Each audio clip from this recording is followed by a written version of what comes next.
welcome to episode 244 of Late Night Linux, recorded on the 28th of August, 2023. I'm Joe, and with me are Phelim. How's it going? Graham. Hello. And Will.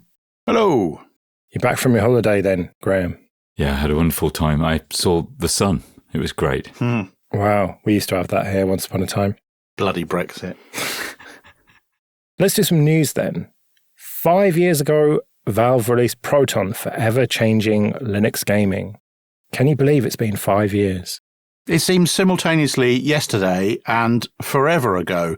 I don't really remember a lot about the days before Proton now. It feels like it's just part of the furniture. It's so integrated into every conversation we have about Linux gaming that it just feels like it's always been this way. And of course it hasn't. It's been a lot worse for a long time.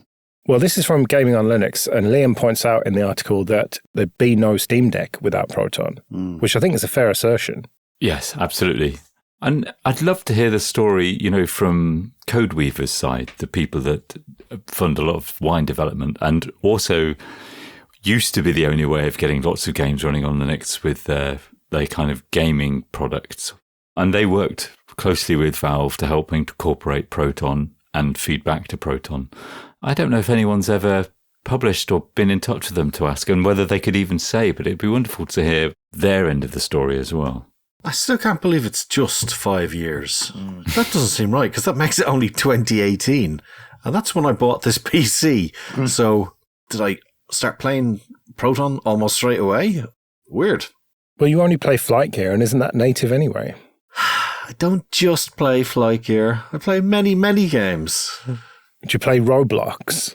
I don't, but Liam does, and it's actually quite good news that that's back on, because I had to build a Windows install for him to dual boot for a couple other things as well, like Rec Room and stuff like that, which is the new hotness. And it was a bit annoying, and I also haven't dual boot set up it yet, because I haven't done that since, I think, around 1998, because I just did one or the other, so I don't know what I'm doing, and I'm sure to trash both installs. So, not looking forward to that really. So, yeah, we'll have to see how that goes. But it's nice to see Roblox come back. And I know, yes, Graham doesn't like it, and yeah, I probably don't like it either. But when it's a case of use Linux or use Windows, I'm all for that if they have to. Yeah, and I think I prefer Roblox over endless hours in front of Snapchat. That is a very fair point, yes. Or TikTok. Yeah. Or any of those things that the kids love. What's your beef with Roblox then? Well, my daughter really likes Roblox. And in fact, I may reinstall it for her now that we can get it running back on her Linux machine. But I think at the time it does concern me that there doesn't seem very much moderation. And there are a lot of kids in there who kind of make one-to-one relationships with who we all hope are other kids. I mean, it's quite a powerful position to be in with no oversight. So that's what worried me mostly about Roblox. Oh, yeah. More generally, I have a concern about not only who my kids are speaking to online, but also what those people are getting them to do. One of my kids is quite into modding games, and he watches YouTube videos about it and tries to get me interested in it. And I have ruled it out and said, there's no way that I'm going to enable you to mod these games, because, it will come back as either fixing the damage for me or him getting banned from various games for modding. But the bigger consideration here is that he's doing all this on a Windows PC. And if some guy that he's chatting to on Roblox, for example, says, oh, yeah, what you need to do is download this from this URL and install it, there's potentially all sorts of malware and bad shit going on that PC, which I may or may not have any view on. If they're running those games on Linux, I can have a reasonable confidence that I'm not going to expose, or they're not going to be exposed to a whole bunch of malware, partly because Linux isn't targeted as much in that way, partly because of various security mechanisms that we have. So the opportunity to run the games that kids care about, and this is things like Roblox, on Linux, I think is really important, and we shouldn't underestimate the value to parents. I think the only complaint I have with Proton is I wish they would make it more containered in a way that it was secure, in the fact that the X drive in the wine setup of each game actually just points back out to the root directory. And it'd be nice if that didn't have to be there, if like you could really firewall stuff off in their own containers. It reminds me of a post I saw, I think, on Mastodon about someone trying to get some Linux malware running, and it just wouldn't work because the libraries weren't right and just all sorts of problems. And he said in the end, he just grepped the file and got the Bitcoin address and sent the person $5 worth of Bitcoin out of pity. They should have flat packed their malware. Red Hat redeploys one of its main desktop developers. This is Bastien Nocera, who was responsible for quite a lot of the sort of lower level desktop stuff. And now he's got this post, new responsibilities, where he doesn't say what he's being redeployed to, but it sounds like more profitable shit, let's just say. There's a whole bunch of stuff that he has been working on or that he has listed as not being worked on as much anymore, which gives me cause for concern, such as desktop Bluetooth. Now, this may be just like the client side of the Bluetooth stack, but nevertheless, this is like critical stuff to the desktop, which is shared among many different like desktop toolkits. And Fprint, which is the fingerprint library, which I remember back in the Ubuntu days, we put quite a lot of effort into getting working because normally out of the box, Dell machines and ThinkPads and things just didn't work. So to see these, what I consider to be important parts of the desktop stack being left behind, I think is a bit of a warning sign for things to come. Now, as we've talked about previously, Red Hat have sponsored an enormous amount of GNOME specifically, but general desktop technologies. Who is going to pick up that work if indeed Red Hat are leaving it behind? I don't know. I think we will be hearing more about this story in some years to come, and this will be the point at which things turned for the worse. That's my concern. Keep it light, Will. I think you're right. I think that during the boom years of free money, free debt and whatnot, the desktop had a lot of investment in it, but it's never made a tremendous amount of money compared to the other parts of the Linux and open source ecosystem. And as everyone tightens their belt, the desktop is just one of the first victims. And that's not to say it's just going to crumble to shit immediately, but I think you're right. Sort of managed decline almost. A bit like this country with the Tories. Oh, managed decline? Mismanaged decline. I think you're both right. But also, Red Hat has sponsored a lot of desktop development, so it's kind of worth saying, they have done a lot for the Linux desktop, and it's not necessarily their direct responsibility after so many years. It's an opportunity as well for other people to maybe try and take over custodianship of these important things and maybe do something new with the things that are maybe dropped if further things are dropped. We've kind of benefited for free from all of that work for a long time. So I think it's, it has been a strong positive and it's just been taken away. Maybe it's time for a more centralized approach in the fact that more sharing of resources could be done. I mean, Free Desktop was kind of where that was supposed to happen and it didn't really go so well. Maybe that could be brought back up. Maybe it could be funded from Linux Foundation work. I don't know. But it'd be nice to see more community orientated or lesser focus from one company alone sort of steering things. Like it was often the case where not so much sour grapes, but people would often say, oh, the only reason why GNOME does this is because the guys in Red Hat are paid to do it, blah, blah, blah. And, there was a bit of tongue-in-cheek sort of bad feeling about it, but maybe this is where a more fair playing field could be laid out. Also, I can't see this happening at all. So, yeah, just pie in the sky. Yeah, I think that is just pie in the sky feeling, but you never know. You never know. Okay, this episode is sponsored by Entroware. Go to entroware.com. Entroware sells computers with Ubuntu and Ubuntu Mate pre-installed. They've got a range of desktops, laptops, and servers, and most parts are configurable, so you can pick the CPU, RAM, and storage that's right for you. If you can't find exactly what you want, then do contact them and they'll work with you on a bespoke solution that's perfect for your needs. They ship to the UK, Republic of Ireland, France, Germany, Italy, and Spain. And if you do buy one of their machines, there's a little drop down at checkout and you can select Late Night Linux so they'll know that we sent you. So go to entroware.com for all your Linux computing needs. On to a bit of admin then. First of all, thank you everyone who supports us with PayPal and Patreon. We really do appreciate that. If you want to join those people, you can go to latenightlinux.com/support. And remember, for various amounts on Patreon, you can get an advert-free RSS feed of either just this show or all the shows in the Late Night Linux family. And if you want to get in contact with us, you can email show@latenightlinux.com. Firefox to drop support for old macOS and Windows versions.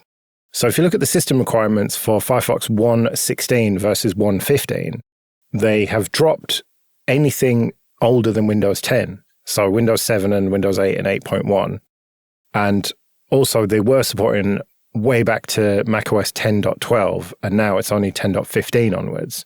And some people are outraged, obviously, but we've got a thread from Gabriel Svelto on Mastodon talking about why they're dropping support, and I think it's pretty reasonable, to be honest. I think you're probably right. I wish they'd said how many users they had on those platforms. Do they even know, though? Or maybe they can make a guess, because I don't know. I'm a bit conflicted. I think I totally understand reading about having to build Firefox against dozens of different APIs. I can understand that must be horrendously complex and difficult to maintain and stopping Firefox from doing other good work. But at the same time, I'm so used to Microsoft and Apple stopping support for older OSs, and I hate it when they do that. I hate it when the browser, when Chrome doesn't work, for example, because there's been some update. I understand browsers need to be updated, but it completely breaks everything in some cases, and I feel like Firefox has some responsibility to keep working on old machines and old hardware and that kind of thing in ways that other people can't satisfy. I've scanned the thread. It's quite long and there's a lot of detail in there. It doesn't talk about the ESR version, which is like the equivalent of the long-term support version. I thought that was supported for some years to come, and so this problem may be, way down the road for those users. Well, no, the ESR gets about a year of support, I think, roughly. So that will somewhat alleviate the issue, but not indefinitely, and not even for that long, really. Should we be recommending people use a woefully insecure operating system that is now well past its patching date? Like, only Windows 10 is supported. So do we really want to encourage people to browse the web and give them a false sense of, I'm using Firefox, everything's okay, while they're getting owned in several other ways? I don't know. I can see they're going to keep using it until it goes on fire, probably, but I don't know. It's a hard one. No, I think I'm with you, Phelim, that if you are really determined to use old hardware, then use an up-to-date operating system on it. And, obviously I'm going to recommend Ubuntu for older hardware. Of course you would. And new hardware alike. But, even a Kubuntu or KDE Neon or whatever, or even Arch or one of the million other distros, even GNOME probably would be light enough for a Windows 7 machine or even a Windows 8 machine. Yeah. Or these old Macs as well. The old Macs can run Linux, generally speaking. So really, I think that you're right. In a way, supporting Firefox on those old systems that are not themselves supported probably isn't a great idea. Be nice if they took that point to sort of maybe nudge people in the right direction about the OS, but that's just not their remit, I guess, is it? Yeah.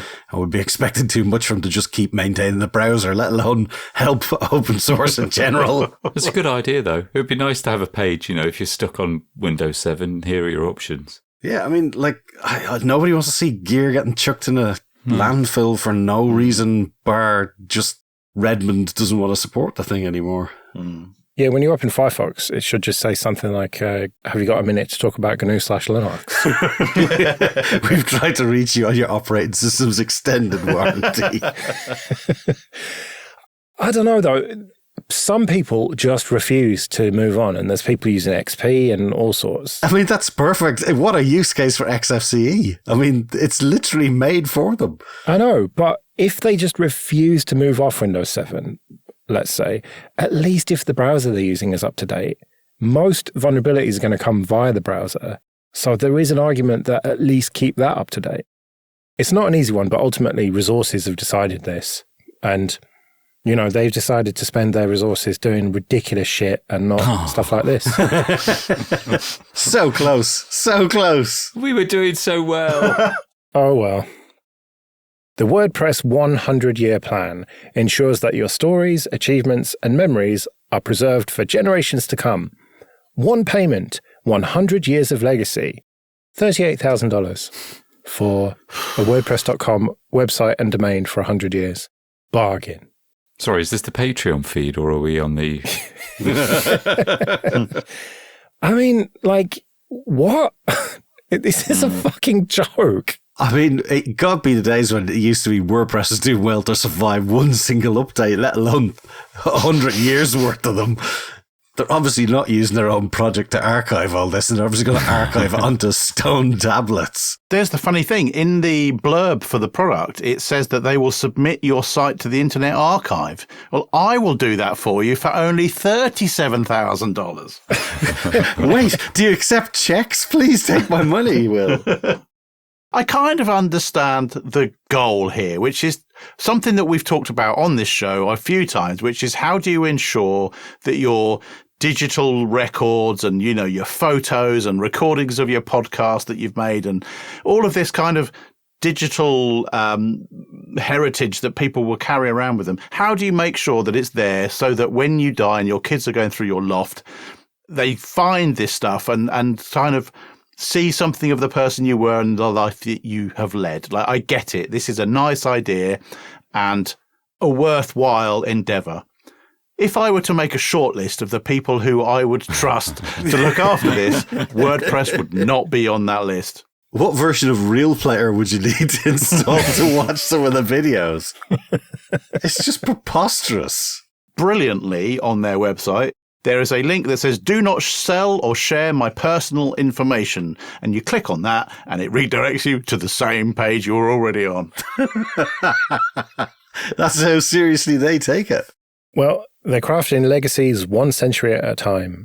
I mean, it is just ludicrous to think that WordPress as a technology will still be popular in 100 years, isn't it? I mean, it's already waning in popularity, certainly among the tech elites. It's almost a joke now to have your website run on WordPress instead of a static site generator like Hugo. So in 20 years, WordPress is going to seem old hat. Never mind a fucking 100 years. Yeah, but maybe this is an attempt to branch out from the CMS. I think WordPress, I know its problems, but it's still a good platform for a lot of people to create content on, as long as they don't go crazy on installing stuff. Well, our website runs on WordPress, for example. I'm certainly looking into alternatives, let's just say. But for now, WordPress is doing the job. Yeah, it's the kind of thing that as long as you don't go crazy, and I don't know, please feel free to correct me, Fadim, but I mean, and it's an option for people to kind of self-host in a way that they can avoid all of those kind of pre-built site generation sites, which are worse, far worse. Well, hang on. I'm trying to get some of them to sponsor us, so let's not talk too much shit on them. But it's a good way of hosting your own site without having to worry too much about all of the implementation details and getting all the functionality of a modern site. But anyway, the thing that annoyed me about this is the smug photo of Matt Mullenweg, CEO of WordPress.com and co-founder of WordPress. He's just standing there saying, whether it's giving a newborn the special gift of a domain or a lifetime home on the web, blah, blah, blah.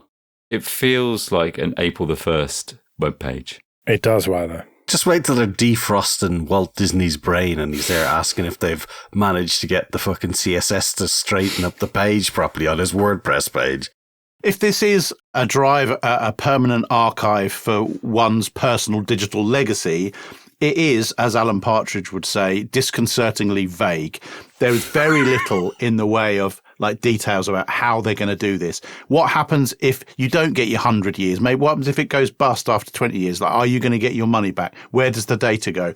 None of this information was available to me clicking through this website this afternoon. So I don't know. It feels like it's a very early days kind of put down the bong and make the website kind of plan. We will see where this goes, but I can't see this being successful. Can you imagine if somebody back in the late 80s had like bought .ussr or whatever that the communist top level domain was, and then Russia imploded just at that point? Where does that domain go for 100 years? Yeah, there's something very sort of metaversy about this to me. It just seems just fucking ludicrous. But We'll see. We'll see in 100 years if they're still got any of these sites up. If anyone indeed spends the 30-odd grand, $38,000. That's about, what, like £1 million or something these days? It's a lot of money. Mucky JPEGs will do it for 10 quid. Yeah, we'll just submit it to the Internet Archive and let them deal with it. All right, Phelim, you have managed to sneak in a KDE corner and you have assured me that this is 30 seconds. So you've got 30 seconds starting from now. It is literally 30 seconds, close about. So Mercuro is a new front end to contacts, calendars, and mail. It's not out to immediately compete with Contact, but it might go that way in the long run. But it is a newer interface, newer technology, making it look nicer. I guess they're probably feeling a bit of the Thunderbird stealing the fame of late, so they want to get in the action too. So good to see. It's not going to replace Contact yet, though, if you're used to all the higher up features of that. And also, one cool thing that happened was in the Qt6 porting work, by the end of September, Qt 6.6 will be out, and that will mean that Qt apps will be able to survive a restart of the Wayland compositor if it should crash, which is a good sign because that was one of the things that was a bit of a fail with Wayland at the moment. So nice to see that coming.